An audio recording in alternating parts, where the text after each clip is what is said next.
Good morning students. देखो ना, laws of motion में नेक्स्ट टॉपिक डिफाइन करेंगे हम। जो जिस टाइप से हमने जितना जो क्लियर डिस्कस कर लिया, फर्स्ट आपने जो डिफाइन किया कहाँ से, inertia to Newton's third law of motion.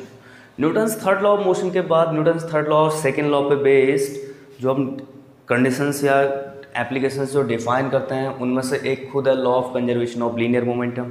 जैसे आपने पहले डिफाइन किया लीनियर मोमेंटम, तो लीनियर मोमेंटम क्या है? लीनियर मोमेंटम किस चीज़ को डिफाइन करता है? Linear momentum means quantity of motion possessed by a body.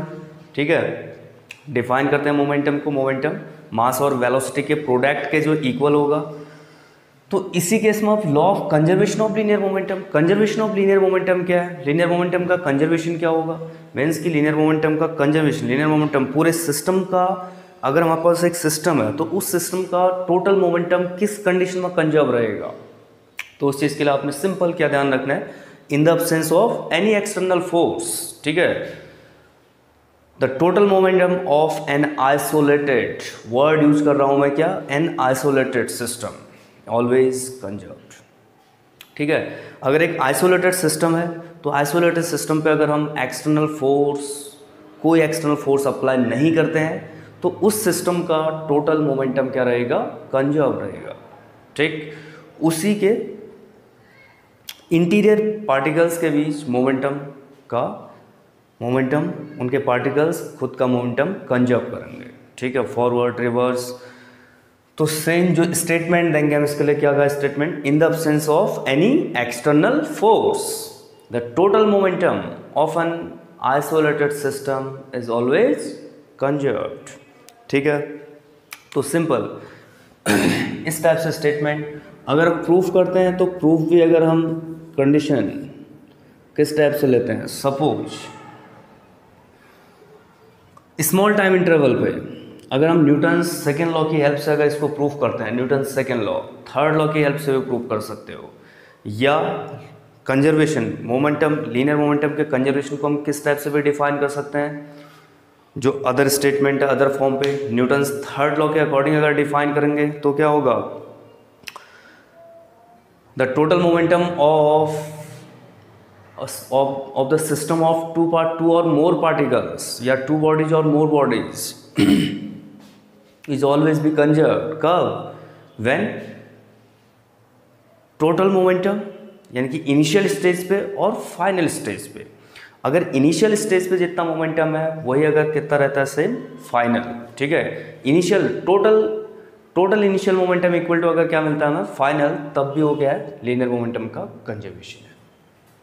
ठीक, दो कंडीशंस पे, यहाँ पे अगर मैं सपोज करता हूँ जैसे external force F equal to D P upon D t. Okay, जो Newton's third law, Newton's second law को डिफाइन किया हमने, तो सपोज F इक्वल टू अगर हमारे पास कितना है, D P upon D T. Simple इस कंडीशन से, इस टर्म से। अब इसमें देखो हम सपोज क्या क्या करेंगे, हाँ, फॉर टू पार्टिकल्स, दो पार्टिकल्स के लिए डिफाइन कर सकते हो, तीन पार्टिकल्स के लिए डिफाइन कर सकते हो। टोटल मोमेंटम अगर हमने क्या, डी पी ले लिया, इस कंडीशन पे जो P है, P को ही हम पूरे पार्टिकल्स के लिए P1 P2 सपोज कर सकते हैं। और टाइम इंटरवल अगर हमारे पास suppose dt tends to 0 for small time interval, तो स्मॉल टाइम इंटरवल के लिए स्मॉल चेंज इन पूरे सिस्टम के मोमेंटम में अगर स्मॉल चेंज कितना है, dp। ठीक है, और सिस्टम में सपोज हम सिस्टम जैसे पूरा सिस्टम सपोज करेंगे, सिस्टम ऑफ टू पार्टिकल्स और थ्री पार्टिकल्स में, तो इस केस में जब P1 लेंगे हम फर्स्ट का तो कितना आएगा, M1 V1 P2 M2 V2 ऐसी सो ऑन, एंड पूरा सिस्टम है तो कितने भी पार्टिकल्स के सपोज करके आप इस टाइप से डिफाइन कर सकते हैं। ठीक, मेन जो कंडीशन अगर इस टाइप से लेते हैं हम सीधे प्रूफ करने के लिए, कंडीशन को डिफाइन करने के लिए, तो अगर मैं ये सपोज करता हूँ कि if in small time interval dt, if the small change in momentum is dp on applying external force F, एक certain external force अगर क्या अप्लाई करते हैं हम F, तो इस टाइप से अगर ये कंडीशन आएगी F equal to D P upon D T, तो स्टेटमेंट जो हमने डिफाइन किया है law of conservation of linear momentum की क्या है, in the absence of external force, in the absence of external force, तो F इक्वल टू कितना हो जाएगा, 0। ओके, अगर फोर्स 0 है तो implies that dp upon dt equal to क्या कर सकते हैं हम सीधे 0। अगर dp upon dt equal to 0 है तो p इक्वल टू क्या, सीधे क्या मिल गया हमें, कांस्टेंट।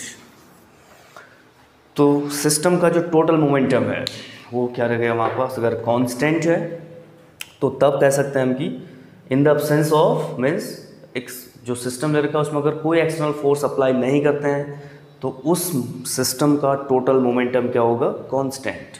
सीधे डायरेक्ट प्रूफ किया है। अगर इसी को और आप दो पार्टिकल के लिए डिफाइन करोगे तो मोमेंटम को ओपन करोगे, फोर्स की कंडीशन अप्लाई करोगे, एक्सटर्नल फोर्स लोगे, इंटरनल लोगे, और उसी में न्यूटन्स थर्ड लॉ के अकॉर्डिंग जो इंटरनल टोटल इंटरनल दो पार्टिकल्स का जो इंटरनल फोर्स होगा कैंसिल हो जाएगा, और एक्सटर्नल के लिए आप F दोनों एक्सटर्नल फोर्सेस को भी लास्ट इसी फॉर्म पे कंबाइन करोगे टोटल। उस केस में भी जो दो पार्टिकल्स के लिए भी अगर डिफरेंट फोर्स लेते हो तो टोटल एक्सटर्नल फोर्स को हम क्या F एक्सटर्नल ही लिखेंगे, इसी तक यहीं तक बाइंड अप करोगे। तो F external equal to D P upon, तो हमने डायरेक्ट ये सपोज किया कि अगर एक सिस्टम पे स्टार्टिंग में जो कंडीशन ली, एक सर्टेन फोर्स अप्लाई करने पे अगर उसमें मोमेंटम में एक स्मॉल चेंज है, क्यों, क्योंकि अगर टाइम जो हमने काउंट किया, टाइम जो लड़का का क्या है, इनफाइनाइट में स्मॉल, एक स्मॉल टाइम इंटरवल, तो तब टाइम अगर टेंड्स 0 के टुवर्ड्स टेंड है तो इस कंडीशन से हम अगर डायरेक्ट कंडीशन अप्लाई करते हैं in the absence of external force, तो F इक्वल टू 0 और D P upon D T equal to 0, तो P इक्वल टू कॉन्स्टेंट। ऐसी इस स्टेटमेंट को, इस टॉपिक को, मोमेंटम को conservation of Newton's third law से भी डिफाइन कर सकते हो। उस केस में आप प्रूव करोगे total momentum before collision equal to total momentum after collision, या total momentum at initial stage equal to total momentum at final stage. Okay, फिर देखो इस पे बेस्ड आपको एप्लीकेशंस ध्यान रखनी है, law of conservation of linear momentum पे बेस्ड, जैसे recoiling of a gun, in conditions को, इन एप्लीकेशंस को आप लोग अच्छे से क्लियरली पढ़ते रहें, ठीक है। इन पे बेस्ड क्वेश्चंस को ही डिफाइन करेंगे।